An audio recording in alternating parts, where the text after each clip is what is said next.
Ni bien uno mira a esta obra, el pensamiento que se viene a la cabeza es, ¡qué cosa extraña! Es difícil de comprender. Las Cubus-Bonningham son casas que no se entienden solas. La obra de arquitectura no es un acontecimiento aislado del contexto, ni de una ideología. Es el reflejo de una forma de pensar, de una manera de concebir al mundo y de una búsqueda sobre el futuro de las ciudades. Las casas cubo se entienden únicamente de esta manera. Para introducir a la obra, vamos a atravesar dos marcos que consideramos de trascendental importancia para poder entender el proyecto. Como primer marco, analizaremos el sitio, Rotterdam.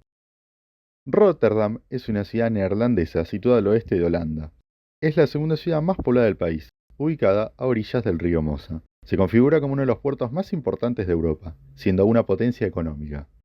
Previo a la Segunda Guerra Mundial, era una ciudad con una arquitectura predominantemente tradicional y medieval, caracterizada por calles estrechas, canales y casas de ladrillo con techos a dos aguas, contando con una población activa y en crecimiento, centrada en el ámbito portuario.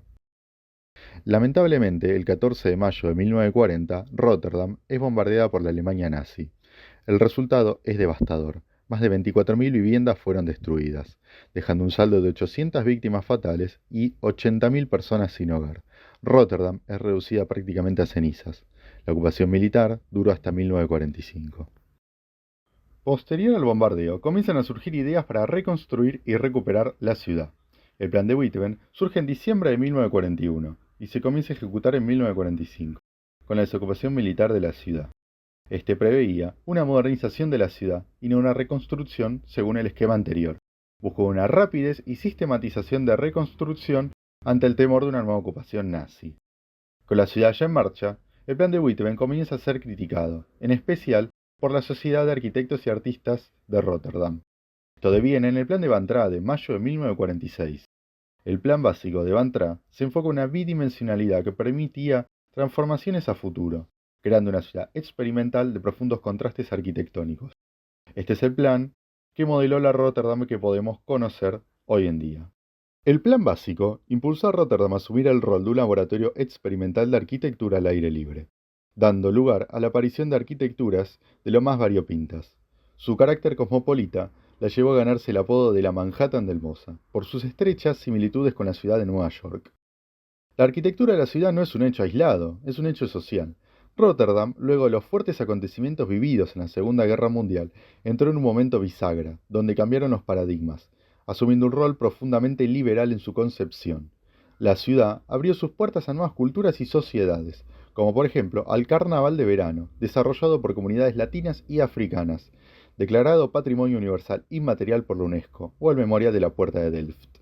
Según Rem Koolhaas, la alta concentración de prácticas arquitectónicas por metro cuadrado en Rotterdam está directamente relacionada con su destrucción durante la Segunda Guerra Mundial. Esta afirmación cobra un alto valor, entendiendo que Rem nació en la ciudad a fines de la Segunda Guerra Mundial, viviendo de lleno todo el proceso de transformación de esta urbe. Como segundo marco, analizaremos el fundamento teórico, el estructuralismo.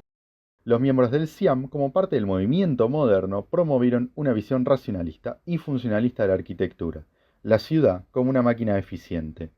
En 1953, durante uno de sus congresos, surgió dentro del CIAM un grupo de jóvenes arquitectos críticos, que más tarde se conocería como Team Ten. En contraste con sus predecesores, este grupo introduce una mirada más humanista de la arquitectura.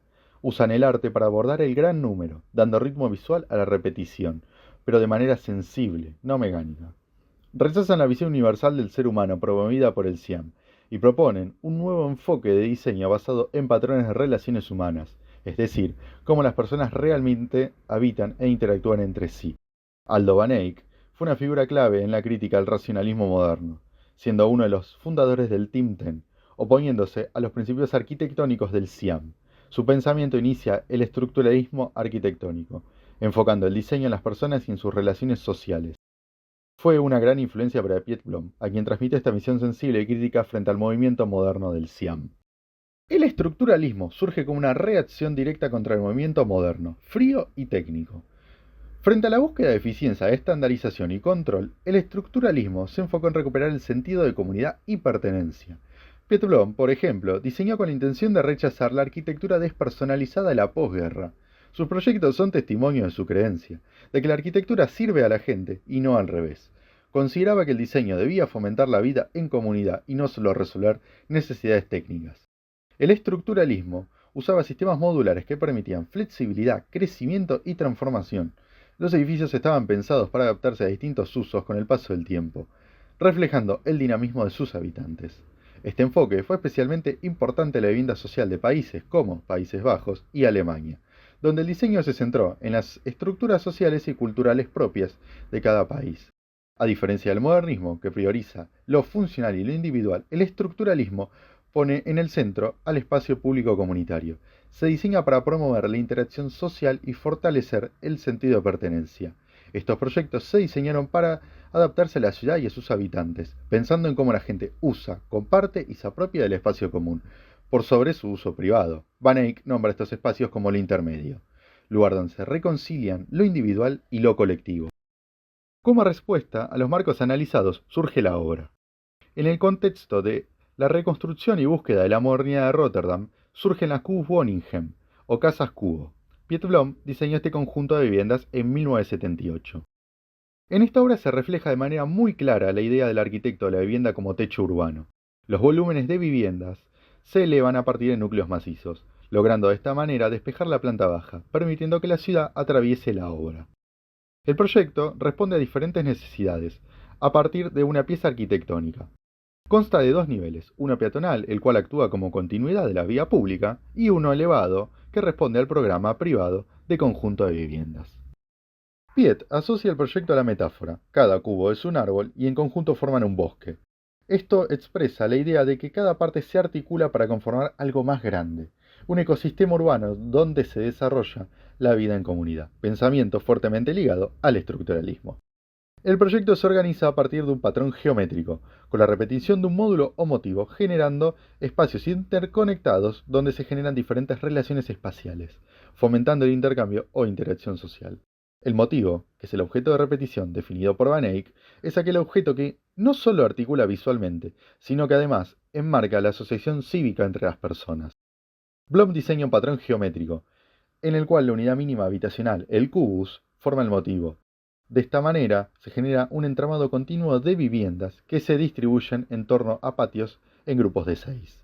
El patrón de génesis del proyecto representa la planta de cubiertas, a la cual se le superponen unos círculos que se refieren a los núcleos. También se identifica mediante el uso del color amarillo la forma estrellada de los patios, los cuales resultan de la articulación de los módulos, constituyendo los espacios de interacción social antes mencionados. Debido a su ideología estructuralista, se le da un peso muy importante a la escala urbana y al espacio común del proyecto, y finalmente, cómo éste fomenta la interacción social. El proyecto no se centra en la obra como elemento estrictamente funcional, la máquina de habitar del movimiento moderno, sino más bien a la arquitectura como generadora de vínculos y de comunidad. La obra, que responde a la disciplina y la configuración desarrollada por Aldo Van Eyck, busca alejarse de los bloques homogéneos de viviendas planteadas durante el movimiento moderno, considerados como arquitectura fría e impersonal, en búsqueda de urbanizar al gran número. Estas casas también fueron diseñadas teniendo en cuenta a la comunidad. La idea de una planta baja pública, la cual además de conectar los accesos a las viviendas particulares y actuar como un puente que atraviesa una arteria vial principal de la ciudad, incluye un paseo con diversos espacios para oficinas, locales comerciales, estudios y patios, generando sitios de encuentro y reunión social, un espacio donde todo se integra.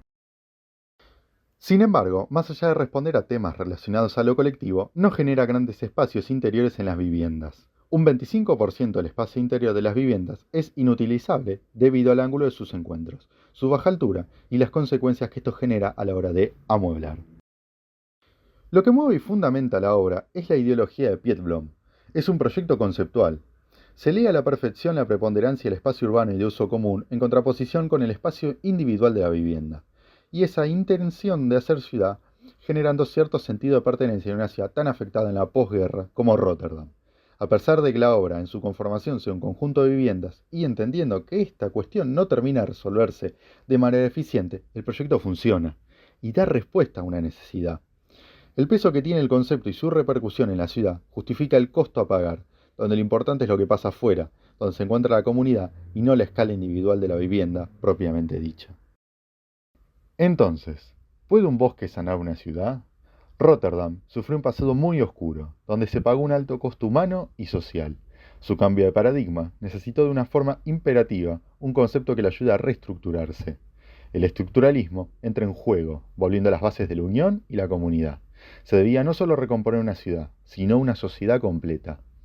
El Cubus toma ambos aspectos. Es una obra hecha a medida para este sitio, con un concepto particular: crear un bosque donde la arquitectura construye una metáfora viva del habitar urbano, hecho por el ser humano. Cada unidad del Cubus puede interpretarse como un árbol, y en conjunto configuran un pequeño bosque. Pero esto no termina acá. Esta obra es parte de un sistema mayor, donde la interrelación de todos los proyectos tan creativos y variopintos de Rotterdam componen un bosque urbano único.